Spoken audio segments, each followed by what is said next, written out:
नमस्कार दोस्तों, स्वागत है आपका जी के विथ VKG में। मैं विकास गुप्ता आपके लिए एक नया वीडियो फिर से लेकर आया हूं और आज का टॉपिक है चट्टान।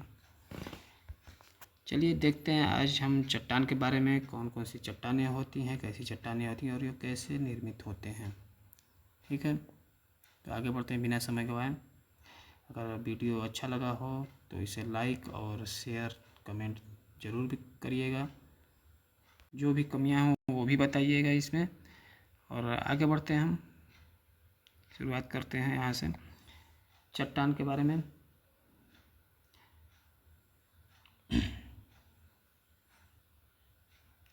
चट्टान पृथ्वी के भूतल पर पाए जाने वाले वे समस्त पदार्थ जो धातुएं नहीं हैं, चाहे वे चीका मिट्टी के भांति मुलायम हो या ग्रेनाइट के भांति कठोर हो, वे चट्टान कहलाते हैं। फिर से देखिए, पृथ्वी के भूतल पर पाए जाने वाले वे समस्त पदार्थ जो धातुएं नहीं हैं, चाहे वे चीका मिट्टी के भांति मुलायम हो चाहे ग्रेनाइट के भांति कठोर हो, उसे चट्टान कहते हैं। यह 3 भागों में वर्गीकृत किया जाता है। पहला आग्नेय चट्टान, दूसरा परतदार चट्टान, तीसरा रूपांतरित चट्टान या कायांतरित चट्टान। आग्नेय चट्टान को इंग्लिश में कहते हैं igneous rocks, sedimentary rocks and metamorphic rocks. जो रूपांतरित चट्टान, इसे कायांतरित चट्टान भी कहते हैं। परतदार चट्टान को हम अवसादी चट्टान भी कहते हैं, जिसे सेडिमेंट्रिक रॉक्स बोलते हैं। आगे बढ़ते हैं चट्टानों का वर्गीकरण में। जैसा कि ऊपर हमने देखा कि आग्नेय चट्टान, जो कि इंग्लिश में से इग्नियस कहा जाता है, ये लैटिन भाषा के इग्निस शब्द से बना है, जिसका हिंदी रूपांतरण होता है अग्नि, जिसमें ग्रेनाइट जो कि हल्की और मोटी होती है, जिससे महाद्वीपीय चट्टानें बनती हैं। जो महाद्वीपीय भाग है वो ग्रेनाइट के बने होते हैं, जो कि हल्की और मोटी परत होती है।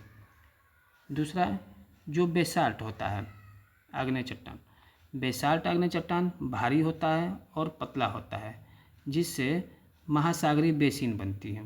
बेसिन आप लोग जानते होंगे, जो महासागर के निचला भाग होता है, ये तली का भाग जिसमें पानी ये भरा होता है, और ये जो तली का भाग होता है इसे बेसिन कहते हैं, सागरीय बेसिन। ध्यान दीजिए, इसको प्राथमिक चट्टान भी कहते हैं, कठोर, और ये अप्रवेशी होता है। ये रवेदार और जीवाश्म रहित होता है, इसमें जीवाश्म नहीं पाए जाते हैं। दूसरा देखते हैं हम परतदार चट्टान, जिसे हम अवसादी चट्टान कहते हैं, सेडिमेंट्री रॉक्स। इसे लैटिन भाषा में सेडिमेंटम शब्द से बना है, जिसका अर्थ होता है नीचे बैठना, अर्थात ढेर युक्त पदार्थों का नीचे बैठना। यह कोमल होता है, यह प्रवेश्य होता है, इसमें कि जल प्रवेश कर जाता है, इसलिए इसमें जीवाश्म भी पाए जाते हैं परतदार चट्टानों में। इसमें क्ले यानी सैल, चूना पत्थर, चॉक मतलब डोलोमाइट, बलुआ पत्थर, कोयला, पेट्रोलियम पदार्थ इत्यादि बहुत सारे तत्व पाए जाते हैं। आगे ध्यान दीजिए, तीसरा है रूपांतरित चट्टान, जिसे हम कायांतरित चट्टान भी कहते हैं, मेटामॉर्फिक। इसे ग्रीक भाषा के मेटामॉर्फिसिस शब्द से बना है, जिसका अर्थ होता है रूप में परिवर्तन करना। ध्यान दीजिए, ये कई बार सवाल पूछा गया है कि आग्नेय चट्टान किस भाषा से बना है, आग्नेय शब्द किस भाषा से बना है, इग्निस से, कौन सा, लैटिन भाषा से। परतदार चट्टान जो कि सेडिमेंट्री कौन से भाषा से बना है, लैटिन भाषा से। मगर जो मेटामॉर्फिक है, यह मेटामॉर्फिस ग्रीक भाषा से बना है। ध्यान दीजिए, ये लैटिन भाषा, और परतदार भी लैटिन भाषा, और रूपांतरित चट्टान जो कि मेटामॉर्फिक है, ये ग्रीक भाषा से बना हुआ है। आगे देखते हैं, इसको हम फिगर के रूप में देख लेते हैं एक बार। ये जैसे ये महाद्वीपीय भाग है, और ये मैदानी भाग, और ये महासागरीय बेसिन का भाग है। इस पर जब भारी बारिश होती है तो बारिश के कारण इसका अनाच्छादन होता है। अनाच्छादन में अपक्षय, अपर्दन और इरोजन जो निक्षेपण होता है, यह कार्य होता है, जिससे यहाँ की मृदाएँ आकर किसी गड्ढे में या फिर मैदानी भाग में निक्षेपित होती है। और ये निक्षेपित होने के बाद ये परत दर परत इस पर जमाव होता जाता है, तो ये परतदार चट्टानें हो जाती हैं। ध्यान दीजिए, आग्नेय चट्टान जो कि मैं ऊपर बताया हूँ, ये प्राथमिक चट्टान होता है, ग्रेनाइट का बना होता है, हल्की और मोटी होती है। इसकी विशेषता है कि ये प्राथमिक चट्टान कठोर, अप्रवेश, रवेदार और जीवाश्म रहित होती है। दूसरे, परतदार चट्टान, यह कोमल होता है, प्रवेश होता है, इसमें जीवाश्म पाए जाते हैं। और तीसरे, रूपांतरित या कायांतरित चट्टान, जो नीचे दब जाते हैं ताप और दाब के माध्यम से, जिसका रूप बदल जाता है, वो रूपांतरित चट्टान कहलाता है। इसमें आग्नेय चट्टान और असाधित चट्टानों के मूल में ये परिवर्तन हो जाते हैं। आगे हम फिगर के रूप में समझेंगे। देखिए, ये फिगर है जो परतदार चट्टान का फिगर है। ध्यान दीजिए, ये परतदार चट्टान है जिसमें सबसे नीचे रेत है, सैल है, फिर चना है और बलुआ है, फिर सिलिकॉन है। ये परत दर परत जो अवसाद बहकर आते हैं मैदानी भाग में या किसी गर्त में, तो ये परत दर परत ये जमते जाते हैं और जमने से ये चट्टानें परत दर परत परतदार चट्टान कहना लगती है। ये अवसाद युक्त होता है, अलग अलग जगहों से अवसाद ये इकट्ठा होता रहता है और इसमें जब जमा होता है तो इसे अवसादी चट्टान भी कहते हैं। आगे बढ़ते हैं, आग्नेय चट्टान देखते हैं हम इसको, आग्नेय चट्टान को। इसे प्राथमिक, कठोर प्रकृति, अप्रवेश, रवेदार एवं जीवाश्म रहित चट्टान कहते हैं। आग्नेय चट्टानों से ही अवसादी एवं रूपांतरित चट्टानों का निर्माण होता है। ध्यान दीजिए, आग्नेय चट्टानों से ही अवसादी चट्टान और रूपांतरित चट्टान का निर्माण होता है। आगे देखते हैं आग्नेय चट्टानों का वर्गीकरण। आग्नेय चट्टानों का वर्गीकरण हम दो प्रकार से करते हैं, जैसे उत्पत्ति के आधार पर और दूसरे रासायनिक संरचना के आधार पर। उत्पत्ति के आधार पर हम यदि देखें तो होता है आंतरिक आग्नेय चट्टान और बाह्य आग्नेय चट्टान। ध्यान दीजिए, आंतरिक आग्नेय चट्टान में दो भाग होता है, जिसमें पातालीय आग्नेय चट्टान और मध्यवर्ती आग्नेय चट्टान। आंतरिक आग्नेय चट्टान जो होता है वो ग्रेनाइट से बना होता है और बाह्य आग्नेय चट्टान होता है जो बेसाल्ट से बना होता है। इसे हम फिगर के माध्यम से भी समझेंगे, और इससे पहले थोड़ा सा इसके आगे देख लेते हैं। रासायनिक जो संरचना के आधार पर बना है ये बेस होता है। इसे अम्लीय आग्नेय चट्टान और क्षारीय आग्नेय चट्टान भी दो भागों में इसे विभाजित किया गया है रासायनिक आधार पर। जिसमें सिलिका की मात्रा 65% से 85% होता है, वो अम्लीय आग्नेय चट्टान होता है, जैसे ग्रेनाइट। और क्षारीय आग्नेय चट्टान में सिलिका की मात्रा 45 से 64% होता है और वो बेसाल्ट का बना होता है। आगे हम देखते हैं, इसे फिगर वाइज हम देखेंगे। ये है आपका, ध्यान दीजिए, ये पाताली चट्टान है जो आपको दिखाई दे रहा है और ये मध्यवर्ती चट्टान है। जब ज्वालामुखी उद्गरित होता है पृथ्वी के बाहरी सतह पर आने के लिए, तो कहीं ना कहीं रुकावट आता है और उस रुकावट से यह यदि ज़मीन के अंदर ही उसका लावा जम जाता है, ठंडा हो जाता है, तो आंतरिक आग्नेय चट्टान का निर्माण होता है। यदि बाहर आ जाता है तो बाह्य आग्नेय चट्टान का निर्माण करता है और बाह्य आग्नेय चट्टान का अलग रूप होता है और आंतरिक चट्टान का अलग रूप होता है। आंतरिक आग्नेय चट्टान दो भागों, जो सबसे अधिक गहरा पर होता है, गहराई पर, उसे पाताली कहते हैं। जो मध्यम भाग में होता है उसे मध्यवर्ती आग्नेय चट्टान कहते हैं। और जो बाहर की तरफ सतह के ऊपर आ जाता है और वो लावा जब ठंडा होकर चट्टान का रूप लेता है, उसे बाह्य आग्नेय चट्टान कहा जाता है। आगे देखते हैं हम, ध्यान दीजिए, हम मध्यवर्ती आग्नेय चट्टान की तरफ चलते हैं।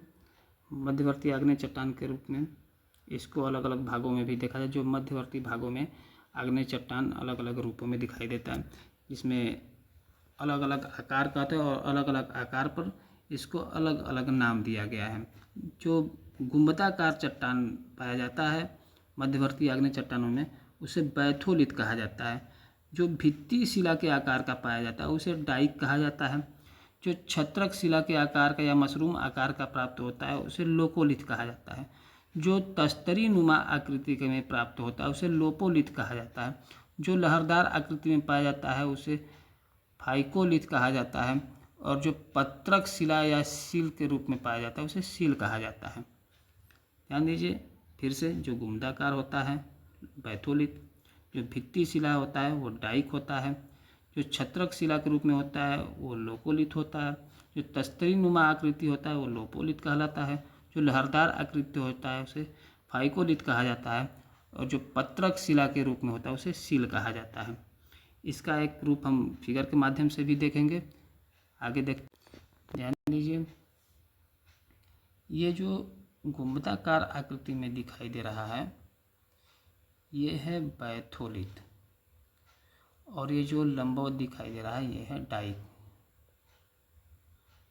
जो तस्तरी नुमा आकृति मैंने बताया था वो है तस्तरी नुमा आकृति, यह है लेपोलिथ, यह है लैकोलिथ जो उल्टा तस्तरी नुमा है, जो ये सील है जो क्षैतिज है, और क्षैतिज ही छोटे आकार में यदि होता है तो उसे सीट कहते हैं, और जो लहरदार आकृति होता है उसे फैकोलिथ कहा जाता है, जिसमें अभिनति और अपनति पाया जाता है। यानी कि ये अभिनति होता है और ये अपनति होता है। फिर से ध्यान दीजिए इसको, जब ज्वालामुखी उद्गरित होता है कहीं न कहीं किसी अवरोधक से रुकता है, और ये रुकने से इस प्रकार की आकृति अगर गुम्बदाकार बन जाती है, गुम्बदाकार आकृति इसे बैथोलिथ कहा जाता है। यदि यह लंबवत आकृति में होता है तो डाइक कहलाता है, यदि यह तस्तरी नुमा आकृति में दिखाई देता है तो ये लैपोलिथ कहलाता है। यही तस्तरी नुमा यदि उल्टा दिखाई दे तो उसे लैकोलिथ कहा जाता है, इसे अवतल कहा जाता है, और ये उल्टा हो जाएगा तो इसे उत्तल कहा जाएगा। यदि यह क्षैतिज रूप में दिखाई दे तो ये सील कहलाता है, और क्षैतिज रूप में ही अगर छोटा आकार का दिखाई दे तो उसे सीट कहा जाता है। ये चौड़ाई, इसकी चौड़ाई पतली होती है। जो लहरदार आकृति में दिखाई देता है उसे हम फैकोलिथ कहते हैं, जिसमें अभिनति और अपनति पाया जाता है। ये ध्यान रहे। आगे देखते हैं, हम देखते हैं बाह्य आग्नेय चट्टान को।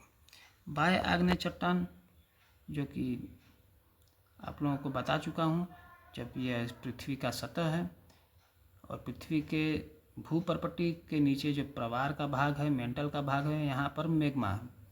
इसे हम दुर्बलता मंडल या पिघला हुआ मंडल कहते हैं। इसे स्टेनोस्फेयर या ज्वालामुखियों का घर भी कहा जाता है। जैसा कि मैं ये आपको आंतरिक संरचना जो पृथ्वी का उस वीडियो में बता चुका हूँ।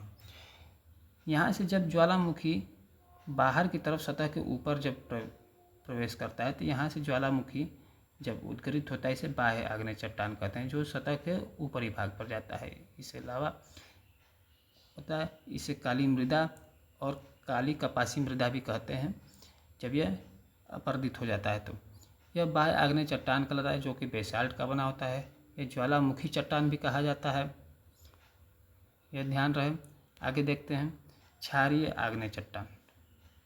क्षारीय आग्नेय चट्टान में हम देखेंगे ये भी बेसाल्ट का ही बना होता है, मगर कुछ ऐसे भी भाग होते हैं जो पर्वतों के ऊपर टोपी नुमा आकृति में दिखाई देते हैं।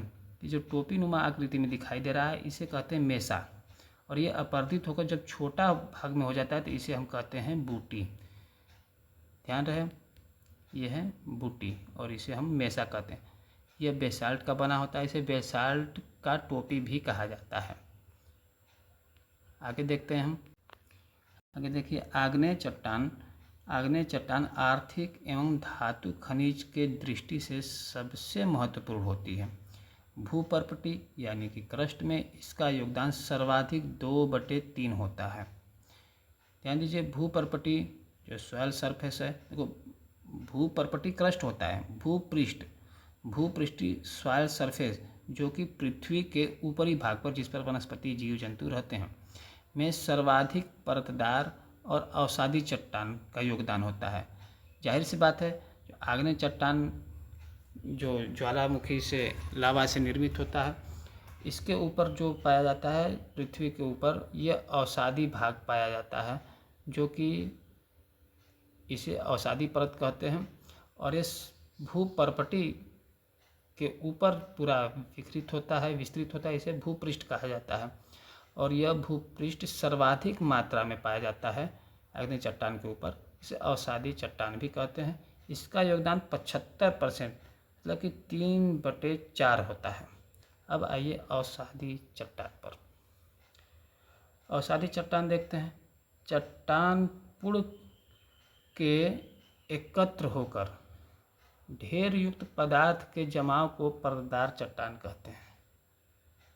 चट्टान पुड़ जो होता है, चट्टान बना होता है, उसके एकत्र होकर ढेर युक्त जो पदार्थ होता है उसका जमाव जो होता है उस परतदार चट्टान कहलाता है। अधिकतर जीवाश्म एवं खनिज तेल तथा कोयला इसी चट्टानों में पाया जाता है। ये कई बार सवाल पूछा गया है कि जीवाश्म किस चट्टान में पाया जाता है, खनिज तेल या कोयला किस चट्टानों में पाया जाता है, या फिर पेट्रोलियम किस चट्टान में पाया जाता है। तो यह है परतदार या अवसादी चट्टान। आगे देखते हैं। पेट्रोलियम जैसे LPG, CNG, petrol, diesel, kerosene, Vaseline, मोम, ग्रीस, तारकोल इत्यादि जितने भी चीज़ें हैं, ये सारी चीज़ें पेट्रोलियम पदार्थ में आते हैं। संपूर्ण भूपर्पटी यानी क्रस्ट में अवसादी चट्टानों का योगदान 5% होता है, जबकि भूपृष्ठ मतलब सॉइल सरफेस, पृथ्वी के ऊपरी भाग, जो भूपर्पटी के भी ऊपरी भाग में इसका योगदान 75% होता है। ध्यान दीजिए। संपूर्ण भूपर्पटी मतलब ये जो भाग होता है, जो आंतरिक पृथ्वी का भाग, ये क्रस्ट है, ये मेंटल है और ये कोर कहलाता है। ये पूरा भाग क्रस्ट का भाग है, इसे भूपर्पटी कहते हैं। इस भूपर्पटी में यदि देखा जाए तो अवसादी चट्टान सिर्फ 5% पाया जाता है, लेकिन भूपर्पटी के ऊपरी भाग पर इसका योगदान 75% होता है। ये ध्यान रहे। आगे बढ़ते हैं रूपांतरित चट्टान या कायांतरित चट्टान पर। कायांतरित चट्टान में देखेंगे उच्च तापमान तथा दबाव के कारण आग्नेय एवं अवसादी चट्टानों के मूल रूप में परिवर्तन हो जाता है। जो पृथ्वी के क्रस्ट के सतह के ऊपरी भाग में जब इस पर दाब और ताप अत्यधिक मात्रा में पड़ता है तो इसका रूप परिवर्तन हो जाता है। आग्नेय चट्टान या अवसादी चट्टानों में मूल में परिवर्तन हो जाता है, जिससे शैलों के रंग तथा खनिज संरचना नए सिरे से बनते हैं, जिसे रूपांतरित चट्टान कहते हैं। ये चट्टानें कठोर एवं मुलायम होती हैं। इन चट्टानों में जीवाश्म नहीं पाए जाते। ध्यान दीजिए, जीवाश्म सिर्फ और सिर्फ अवसादी चट्टानों में पाए जाते हैं, सिर्फ अवसादी चट्टानों में। जीवाश्म रूपांतरित चट्टान में नहीं पाए जाते हैं और आग्नेय चट्टानों में भी जीवाश्म नहीं पाए जाते हैं। ये ध्यान रखें। कौन कौन से होते हैं रूपांतरित चट्टान? स्लेट होता है, संगमरमर, क्वार्जाइट, गेफ्राइट, इसके बाद सर्पेंटाइन, नीस, सिस्ट, ये सारी चीज़ें जितने भी चट्टानें हैं ये सभी रूपांतरित चट्टान में आते हैं। आगे देखते हैं हम आग्नेय चट्टान के रूपांतरण से जो शैलें बनती हैं उनके बारे में। जो आग्नेय चट्टान है इसका ताप और दाब के वृद्धि होने के कारण इसके रूप में परिवर्तित हो जाता है, जो कि ग्रेनाइट का नीस के रूप में परिवर्तित हो जाता है, बेसाल्ट का सिस्ट के रूप में परिवर्तित हो जाता है। इसका ट्रिक होता है बेसाल्ट सिस्ट। नोट ध्यान दीजिए, आग्नेय चट्टान का अपरदन और या अपक्षय भौतिक या यांत्रिक क्रियाओं द्वारा होता है। सबसे अधिक आग्नेय चट्टान का अपरदन या अपक्षय किसके माध्यम से होता है? भौतिक या यांत्रिक क्रियाओं द्वारा होता है, सर्वाधिक मात्रा में। आगे देखते हैं अवसादी या परतदार चट्टानों का रूपांतरण। जो अभी तो हमने देखा है ग्रेनाइट का और बेसाल्ट आग्नेय चट्टानों का रूपांतरित चट्टानों में परिवर्तन। अब देखिए अवसादी चट्टान जब रूपांतरण होता है तो क्या कहलाता है? जो क्ले होता है, शैल होता है, वो स्लेट बन जाता है। वही स्लेट जो लिखने के कार्य आता है। जो चाक होता है जिसे डोलोमाइट भी कहते हैं, ये संगमरमर के रूप में परिवर्तित हो जाता है। चूना पत्थर भी संगमरमर के रूप में परिवर्तित हो जाता है। बलुआ पत्थर क्वार्टजाइट के रूप में परिवर्तित हो जाता है। कोयला ग्रेफाइट के रूप में परिवर्तित हो जाता है। ग्रेफाइट जो पेंसिल में लिखते समय जो काला भाग होता है बीच का, उसे ग्रेफाइट कहा जाता है। वही बाद में हीरा के रूप में भी परिवर्तित हो जाता है। इसके बाद कांग्लोमरेट, ये भी क्वार्जाइट के रूप में परिवर्तित हो जाता है। अवसादी चट्टानों का सर्वाधिक अपक्षय जैविक क्रिया द्वारा होता है। ध्यान दीजिए, आग्नेय चट्टानों का सबसे अधिक अपरदन किसके माध्यम से होता है? भौतिक या यांत्रिक। अगर अवसादी चट्टानों का सबसे अधिक अपक्षय या अपरदन जैविक क्रियाओं द्वारा होता है। आगे देखते हैं, रूपांतरित चट्टानों का भी पुनः रूपांतरित चट्टानों में परिवर्तित हो जाता है। स्लेट जो होता है ये फाइलाइट बन जाता है। गैब्रो जो होता है वो सर्पेंटाइन बन जाता है। ध्यान दीजिए। अब आगे हम चलते हैं, चट्टान चक्र। चट्टान चक्र क्या होता है? चट्टान चक्र ऊपर पर थोड़ा सा हम जान लें, ये जेम्स हटन ने दिया है। चट्टान चक्र जो कि आग्नेय चट्टान से अवसादी चट्टान, पुनः रूपांतरित चट्टान और फिर से आग्नेय चट्टान के रूप में परिवर्तित होना है, वह चक्र चलता रहता है। एक बार देख लेते हैं। पृथ्वी पर मुख्य रूप से आग्नेय, अवसादी एवं रूपांतरित चट्टानें पाई जाती हैं। इसकी रचना की प्रक्रिया निरंतर चलती रहती है, जिसे चट्टान चक्र कहते हैं। चट्टान चक्र की अवधारणा स्कॉटिश भूगर्भ शास्त्री जेम्स हटन ने प्रस्तुत किया था। इनका कहना था कि चट्टान चक्र एक ऐसा सतत प्रक्रिया है, सतत प्रक्रिया में निरंतर चलने वाली प्रक्रिया है, जिससे पुरानी चट्टानें परिवर्तित होकर नवीन रूप ले लेती है, नवीन रूप ले लेती है तथा अन्य चट्टानें इस चट्टानों से निर्मित होती रहती हैं। ध्यान दीजिए, जैसे ये चट्टान चक्र है, ये आग्नेय चट्टान है। आग्नेय चट्टान अपक्षय अपरदन होकर ये अवसादी चट्टान बन जाता है। फिर इसका ताप और दाब के कारण ये बन जाता है रूपांतरित चट्टान, और फिर से रूपांतरित चट्टान अत्यधिक रूपांतरित एवं दाब के कारण चट्टानों का मैग्मा में परिवर्तन हो जाता है, और मैग्मा में परिवर्तित होकर फिर से ज्वालामुखी क्रिया द्वारा आग्नेय चट्टान बन जाता है। फिर से ध्यान दीजिए, आग्नेय चट्टान अपरदित होकर अवसादी चट्टान बनता है।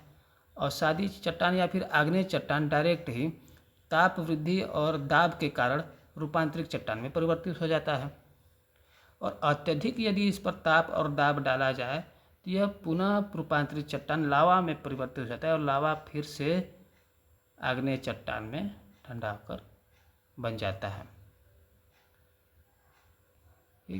आगे देखते हैं। ध्यान दीजिए, पृथ्वी की